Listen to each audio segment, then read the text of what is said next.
یہ وکلا کی تنظیم کے فنڈز تھے. جب ان کے سامنے رکھا گیا تو وہ بھی انہوں نے میڈیا پر دیکھا تھا. جو وہ بتا رہے تھے وہ ظاہر ہے کہ صاف طور پر نظر آ رہا تھا. اس کے علاوہ وہ اکثر سوشل میڈیا پر کیا چل رہا ہوتا یہ بھی بتاتے. فیض آباد دھرنا کیس کے حوالے سے بھی انہوں نے میڈیا کی سوشل میڈیا کی باتیں کی تھیں. لیکن بہرحال اب انہوں نے کہا کہ میں میڈیا نہیں دیکھتا. حامد میر صاحب نے ان کو کہا کہ میں بھی ٹی وی پر سپریم کورٹ کی لائیو کارروائی نہیں دیکھتا. بہت بڑے بڑے لوگ چھوٹے نظر آتے ہیں. میں بھی ٹی وی پر سپریم کورٹ کی لائیو کارروائی نہیں دیکھتا. بہت بڑے بڑے لوگ چھوٹے نظر آتے ہیں. میں یہ یقین رکھتا ہوں کہ ظاہر ہے کہ کسی بھی سامنے موجود شخصیات کو یا وکلا صاحبان کو حامد میر صاحب نے چھوٹا نہیں کہا ہوگا.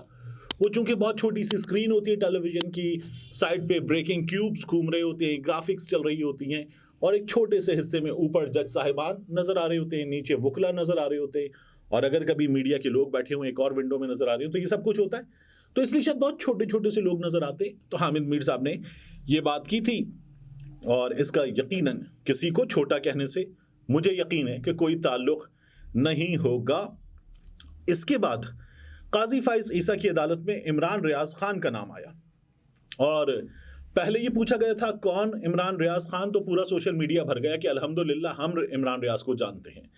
اب کی بار جب آیا عمران ریاض کا نام تو قاضی فائز عیسیٰ کی اس عدالت نے یہ کہا کہ ہم نہ ان کا نام لے رہے ہیں, نہ ان کا نام استعمال کرنا چاہتے ہیں. آپ ان کا نام کیوں لے رہے ہیں؟ یہ کہا گیا کہ وہ عدالت میں پیش ہونا چاہتے ہیں شعیب شاہین کی جانب سے, انہیں سیکیورٹی فراہم کی جائے. تو قاضی فائز عیسیٰ نے کہا کہ ہمارے پاس کیا فوج ہے, ہمارے پاس یہاں کوئی فوج تو نہیں کھڑی ہوئی. مسرت ہلالی صاحبہ نے اس سے زیادہ حیران کن جملہ کہا. انہوں نے کہا یہاں آ جائے گا, بیان دے دے گا, تو اس کے بعد کیا کرے گا؟ کیا عدالت سے باہر جائے گا؟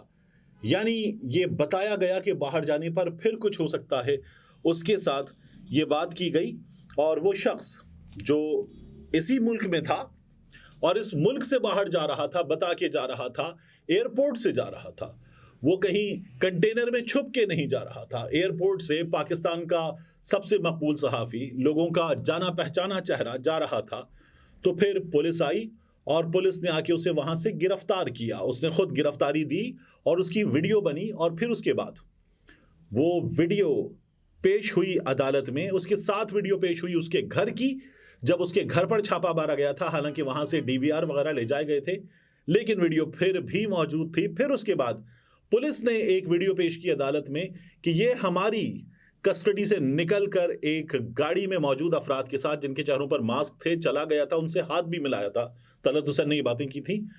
تو پھر بعد میں وہ ویڈیو عدالت میں دوبارہ پیش نہیں کی گئی اور کہا گیا وہ ویڈیو غائب ہو گئی. تو یہ ہماری عدالتوں کا حال ہے. اس عمران ریاض خان کے معاملے میں کہا گیا ہے کہ ہم اسے سیکیورٹی کیسے دے سکتے ہیں. تو اگر عدالتیں یہ کہہ دیں کہ ہم سیکیورٹی کیسے دے سکتے ہیں, تو پھر میں کیا کروں کہ میرے ملک کا آئین یہ کہتا ہے کہ ریاست فرد کی حفاظت کی ذمہ دار ہے. میرے ملک کا آئین کہتا ہے ریاست شہری کو تحفظ دینے کی ذمہ دار ہے, لیکن اس ملک میں جو انصاف دینے کا ذمہ دار ادارہ ہے وہ یہ کہہ رہا ہے کہ ہمارے پاس تو کوئی فوج نہیں ہے, ہم تو تحفظ نہیں دے سکتے. اس سے پہلے ہم نے دیکھا ہے کہ عدالتیں کہتی ہیں کہ ہمارے پاس آئیں, ہم آپ کو تحفظ دیں گے. لیکن یہ ایک عجیب کیس ہوا ہے کہ عدالت کہہ رہی ہے کہ ہمارے پاس آپ کو دینے کے لیے تحفظ نہیں ہے. ساتھ ہی اس عدالت میں ہم نے ایسی چیزیں دیکھی کہ جس کے بعد سوشل میڈیا پر جج صاحبان سے بے تحاشا سوال پوچھے جا رہے ہیں. لوگ پوچھ رہے ہیں کہ نمک پاشی ہو رہی ہے, یہ جو لوگ گرفتار ہو رہے ہیں, اٹھائے جا رہے ہیں, کاغذات چھینے جا رہے ہیں, مجھے تو لگتا ہے کہ ان میں سے کچھ بھی نہیں ہوا. سلمان اکرم راجہ کو ان کو دیکھنا ہی نہیں پڑا کہ ان کے سامنے ان کے موکل کے تجویز کنندہ, تائید کنندہ کو منہ پر نقاب لیے ہوئے لوگ اپنے ساتھ لے گئے. نہیں دیکھنا پڑا.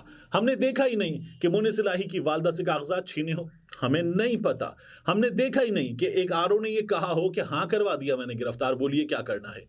ہم نے دیکھا ہی نہیں کہ قانون نافذ کرنے والے اداروں کے اہلکار باہر کھڑے ہوئے ہیں اور آرو کے دفتر کے باہر سے وکیلوں کو, تجویز کنندہ کو, تائید کنندہ کو, امیدواران کو اٹھا کر لے جایا جا رہا ہے.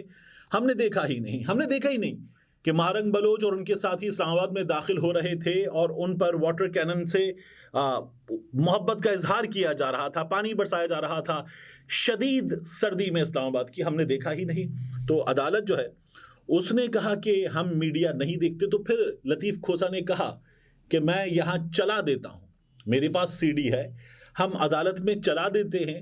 تو پھر عدالت نے کہا اس سوال کے جواب میں کہ آپ بتائیے آپ نے الیکشن کمیشن میں کتنی کمپلینٹ فائل کی، اور وہ سی ڈی چلانے کا معاملہ گول ہو گیا۔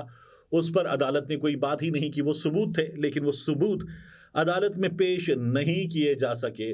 اس لیے ہمارے سامنے یہ صورتحال ہے کہ ہم اپنے ملک کی عدالت سے یہ سوال کر رہے ہیں کہ ایسے کیسے چل سکتا ہے، اور عدالتیں یہ بتا رہی ہیں کہ ایسے ہی چلے گا، کیونکہ جو کچھ اس وقت پوری دنیا دیکھ رہی ہے وہ ہماری عدالت میڈیا نہیں دیکھتے کہہ کر آنکھیں بند کر کے اس سے آگے گزر رہی ہے۔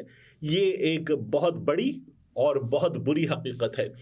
اس کے بعد جو ہائی کورٹ سے بڑی خبریں آ رہی ہیں، پشاور ہائی کورٹ خاص طور پر، وہاں ایسا لگ رہا ہے کہ کوئی ایک شخص باقاعدہ گیند کی طرح 22 کھلاڑی ہیں فٹ بال کے سارے رونالڈو اور لائنل میسی جتنے ایکسپرٹ ہیں، اور وہ اسے ایک شخص پر پل پڑتے ہیں اور اسے اٹھا کر لے جانے کی کوشش کرتے ہیں، اور گول پوسٹ ایک ہی ہے جو ان کا اپنا ہے، جو اس گاڑی میں جو انہوں نے کھڑی کی ہوئی جس پر نمبر پلیٹ بھی نہیں ہے، کیونکہ جب ایمان طاہر صادق ضمانت لے کر نکلی، گو کہ ان کے پاس حکم نامہ نہیں تھا، ویسے حکم نامہ ہو بھی تو ہم نے لوگوں کو تب بھی گرفتار ہوتے ہوئے دیکھا ہے، تو ایمان طاہر صادق جب باہر آئیں تو ان کو گرفتار کر لیا گیا، اور اس گاڑی کے اوپر کوئی نمبر پلیٹ نہیں تھی۔ پشاور پولیس ان کو گرفتار کر کے لے گئی۔